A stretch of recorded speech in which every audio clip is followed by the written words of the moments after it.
New CNN polling that shows that 63% of Republicans think that Donald Trump should still lead the party, which is interesting. Do we have the poll? There's another part of this poll that I think is even more revealing, which is that like half of Republicans think that denial of the election results, right?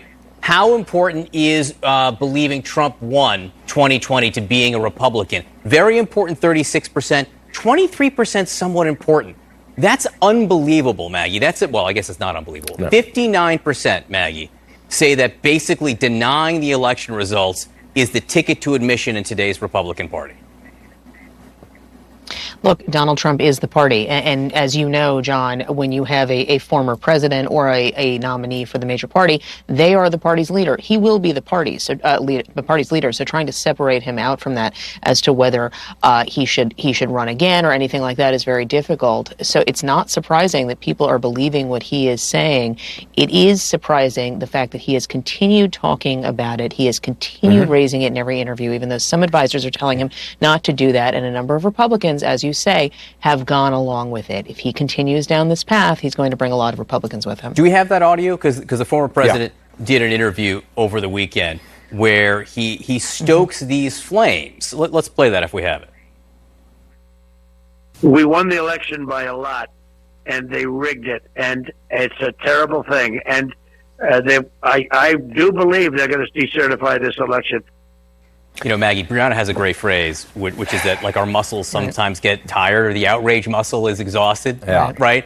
But that's a former president who lost an election saying he thinks it's going to be decertified. I mean, that should not pass by lightly.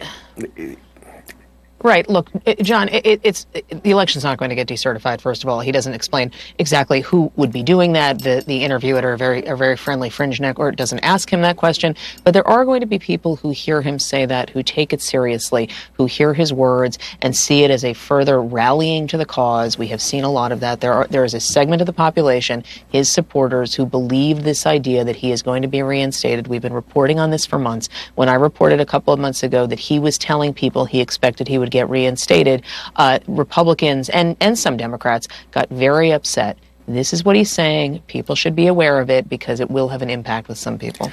I'm sorry, you know, the fact he's repeating this, aside from the fact he apparently never wants to go on another social media platform ever again, these are the words of a crackpot con man. This is not the leader of anything except a party that's decided to abandon anything resembling sense to follow this person over a cliff. He said the same thing at a firehouse on 9/11 in Midtown Manhattan, with less language about decertification. So he is deeply committed to this, and the fact that a party is following this blatant lie is frankly pathetic.